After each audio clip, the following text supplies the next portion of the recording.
Market యార్డ్ని సందర్శించడం, అదేవిధంగా ఇక్కడ ఉన్నటువంటి అధికారులతో ఇక్కడున్న స్థితిగతులు, బడ్జెట్ అలొకేషన్ కానీ ఇతరత్ర కార్యక్రమాలు రివ్యూ చేయడం జరిగింది. రైతులకు అత్యంత ముఖ్యమైనగా ఉపయోగపడేటువంటి రైతుల సంబంధించినటువంటి ఈ మార్కెట్ యార్డ్ని గత 5 సంవత్సరాల వైసీపీ ప్రభుత్వంలో నిర్వీర్యం చేసేసారు. నేను అప్పుడు ఆ రోజు అధికారం ఉన్న రోజున CCA ద్వారా పత్తి కొనుగోలు కానీ, కమాడిటీస్ కానీ, ఇతరత్ర అన్ని కమాడిటీస్ కూడా ఇక్కడ మనకి ఏదైతే మన టర్న్ ఓవర్ పెంచుకునే విధంగా రైతుకు సులభంగా ఇక్కడ ఉన్నటువంటి పంట పండించినటువంటి రైతుకి ఫార్మ్ టు మార్కెట్ యార్డ్, ఏదైతే ఫీల్డ్ నుంచి మార్కెట్ యార్డ్ వరకు వాళ్లకు కాస్ట్ తగ్గించి ఉపయోగపడే విధంగా చేసిన చర్యలన్నీ కూడా ఈరోజు తుంగలో తొక్కుతూ, పేరుకు మాత్రం ఈరోజు చూస్తే మీరు ఫండ్ అలొకేషన్ ఉన్న ఒక్క అభివృద్ధి కార్యక్రమాలకు ₹1 ఇచ్చిన పాపాన పోలేదు. ఈరోజు ఏదైతే రైతులకు నేను గతంలో మేమిచ్చిన మాట, మా ముఖ్యమంత్రి చంద్రబాబు గారు ప్రమాణ స్వీకారం చేసిన తర్వాత తక్షణమే పోలవరాన్ని సందర్శించడం, ఈ ప్రభుత్వానికి రైతుల ఎంత ముఖ్యమో రైతు ప్రభుత్వం అనే విధంగా ఈ యొక్క చర్యలన్నీ కూడా చేపట్టడం జరుగుతుంది. ముఖ్యంగా కోల్డ్ స్టోరేజ్ గోడౌన్స్ ప్రత్యేకంగా దృష్టి పెట్టి ఇప్పుడే కొంతమంది వచ్చి అడగడం కూడా జరిగింది. మిల్లర్స్ కానీ, అదేవిధంగా వ్యాపారస్తులు కానీ, రైతులు కానీ వరి ధాన్యాన్ని కూడా ఇక్కడ స్టోర్ చేసుకునే విధంగా మాకు వెసులుబాటు కల్పించాలని మార్కెట్ యార్డ్లో రానున్న రోజుల్లో మళ్ళీ ఒక రివ్యూ చేసి ఇక్కడ ఉన్నటువంటి ఏ అవసరాలు ఉన్నాయి, ఏ రకమైన కమాడిటీస్ పెంచాలా, అదే రకంగా పత్తి కొనుగోలు కూడా ఏ రకంగా మళ్ళీ పునరుద్ధరించాలా. ఇంకో గమ్మత్తు ఏమంటే, గతంలో కోవిడ్ పేరు మీద ఇక్కడ ఉన్నటువంటి మార్కెట్ యార్డ్లో వెజిటబుల్ వెండర్స్ని కానీ వాళ్ళనందరినీ కూడా ఇక్కడ తెచ్చిపెట్టి తాత్కాలికం అని చెప్పి మళ్ళీ వాళ్ళకి ట్రేడ్ లైసెన్స్ కూడా ఇచ్చి వీళ్ళు పర్మనెంట్ చేశారు.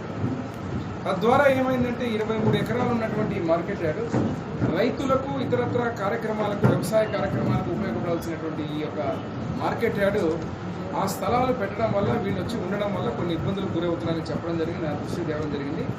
వాటిని కూడా గతంలో మీకు గుర్తు చేసి కీర్తిశేషులు అందరికీ బివి మోహన్ రెడ్డి గారు మార్కెట్ని, తారక రామారావు గారి మార్కెట్ని తెచ్చి పెట్టి అక్కడ ఉన్నటువంటి మార్కెట్ కేవలం వెజిటబుల్స్ కానీ, ఫ్రూట్స్ కానీ, ఇతరత్ర మీట్ కానీ, పౌల్ట్రీ కానీ, ఫిష్ కానీ ఇవన్నీ కూడా ఉండటానికి ఆ స్థలాన్ని కేటాయించి, అప్పుడు నేను మళ్ళీ ఎమ్మెల్యే ఉన్న రోజున ₹5 కోట్ల ఎదురు కేటాయించి అభివృద్ధి కోసం తీసుకుని వస్తే ఆ 5 కోట్లు పోగొట్టి మళ్ళీ కోవిడ్ పేరు చెప్పి వాళ్ళనందరినీ రోడ్డు పాలు చేసి జోన్ వైజ్గా అని చెప్పి మార్కెట్ యార్డ్లో తెచ్చి హోల్సేల్ వ్యాపారస్తులు ఇక్కడ పెట్టడం జరిగింది.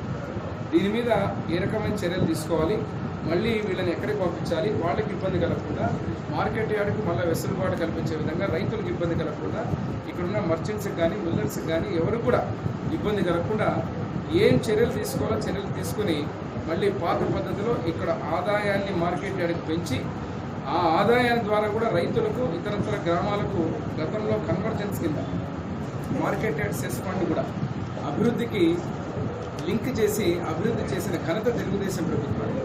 ఈరోజు ఉన్న నిధులు కూడా, ఆఖరికి ఉన్న నిధులు కూడా ₹1 వాడలేక ఈరోజు మొత్తం సర్వనాశనం చేసినటువంటి పరిస్థితి.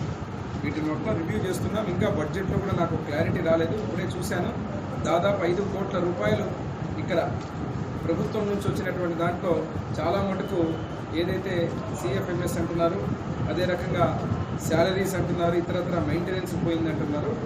ఇవన్నీ కూడా కూలంకషంగా మళ్ళీ ఒకసారి రివ్యూ చేసిన తర్వాత ఏ ఒక్క రూపాయి అన్యాక్రాంతం కాకుండా అదే రకంగా ఆ రూపాయిని రైతుల కోసం, ఎమ్మెగనూరు ప్రజల కోసం ఉపయోగించే విధంగా మార్కెట్ యార్డ్ని మళ్ళీ పూర్వవైపు, ఎందుకంటే ఈ మార్కెట్ యార్డ్ ఆదోని, ఎమ్మెగనూరు, కర్నూలు తప్ప ఈ పశ్చిమ ప్రాంతంలో ఆదోని, ఎమ్మెగనూరు రైతాంగానికి ఏదైనా కూడా మిడ్ పాయింట్ ఎమ్మెగనూరు.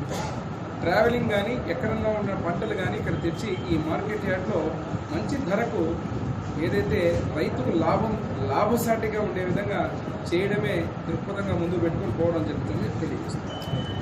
గత ప్రభుత్వంలో తెచ్చిన ప్రాజెక్టులు కానీ, మేము అధికారంలో ఉన్నప్పుడు తెచ్చినటువంటి డబ్బులు కానీ, నిధులు కానీ కనీసం దాన్ని వినియోగించుకునేటువంటి దమ్ము కూడా లేనటువంటి వైసీపీ ప్రభుత్వం ఈరోజు. ఎందుకంటే ఆ నిధులు మొత్తం వెనక్కి వెళ్ళిపోయినాయి. కొన్ని చోట్ల అన్యాక్రాంతం, ఇష్టం వచ్చినట్టు ఎవడు పడితే వాడు దాన్ని ఇంకొక రకంగా వాడుకొని ఈరోజు మొత్తం సర్వనాశనం చేసిన పరిస్థితి చూస్తున్నాం. మళ్ళీ మార్కెట్ యార్డే కాదు, ఈ రైతాంగం సంబంధించిన వ్యవసాయ రంగాన్ని కానీ మన ప్రభుత్వం ఈరోజు ముఖ్యమంత్రిగా చంద్రబాబు నాయుడు గారు, మా అచ్చన్నే ఈరోజు వ్యవసాయ శాఖ మార్చులు ఖచ్చితంగా గాడిలో పెట్టి నియోజకవర్గ స్థాయిలో ఎమ్మెగనూరు మార్కెట్ యార్డ్ని ఒక నెంబర్ 1 పొజిషన్ తెచ్చేంత వరకు మళ్ళీ ముందుకు తీసుకుపోతామని తెలియజేస్తున్నాం.